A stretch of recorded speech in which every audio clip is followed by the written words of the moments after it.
कधी त्वचेवर असे विचित्र चंदेरी डाग पाहिले आहेत का? ज्यांच्याबद्दल लोकांमध्ये खूप भीती आणि गैरसमज आहेत. हे डाग म्हणजे सोरायसिस असू शकतात. चला, आज आपण या आजाराबद्दलचं सत्य काय आहे ते जाणून घेऊया आणि त्याभोवती पसरलेले गैरसमजांचे जाळे दूर करूया. कधी स्वतःच्या किंवा ओळखीच्या कोणाच्या त्वचेवर असे जाड चंदेरी रंगाचे चट्टे पाहिले आहेत का, ज्यांना खूप खाजही येते? हे बघून मनात येतं की हे नक्की आहे तरी काय, नाही का? तर हेच सोरायसिसचं पहिलं आणि सगळ्यात महत्त्वाचं लक्षण असू शकतं.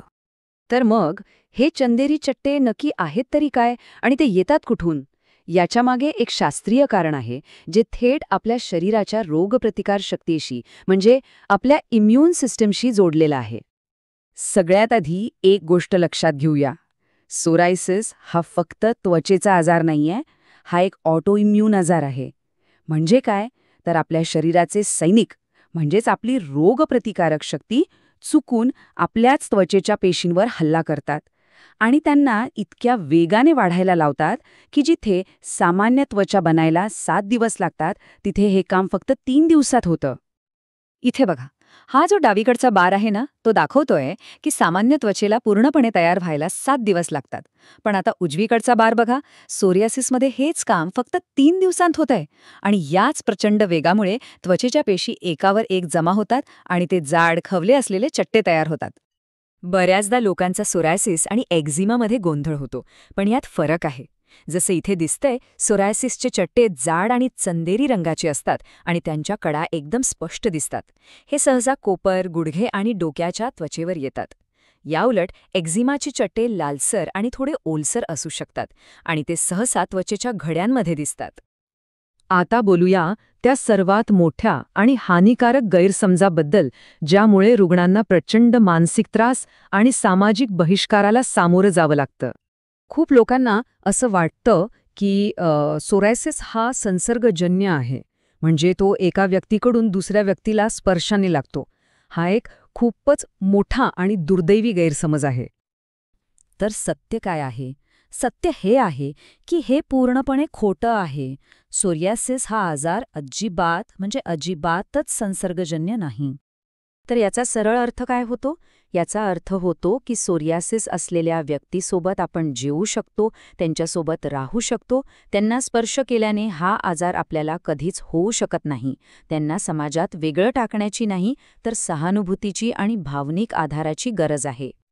चला, आता आणखी काही गैरसमज दूर करूया, म्हणजे सोरियासिसबद्दलचं चित्र पूर्णपणे स्पष्ट होईल. एक गैरसमज आहे की हा फक्त कोरड्या त्वचेचा प्रॉब्लेम आहे.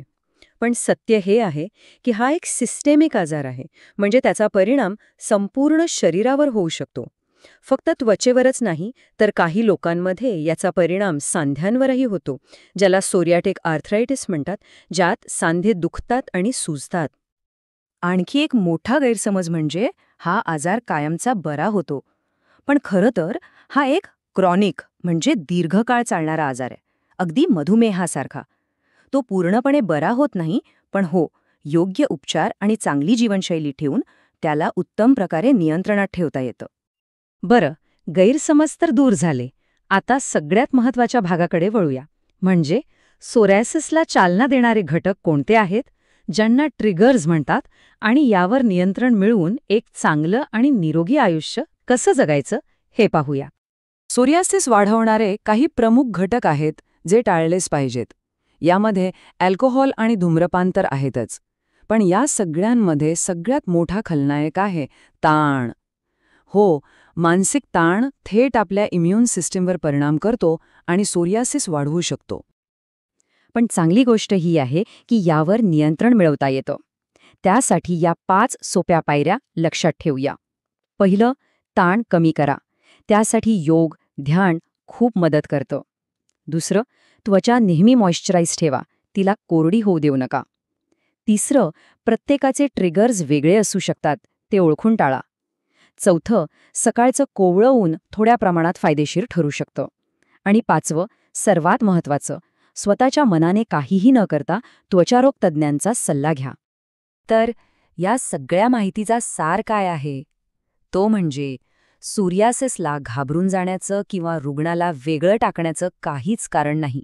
हा एक असा आजार आहे ज्याला नियंत्रणात ठेवता येतं.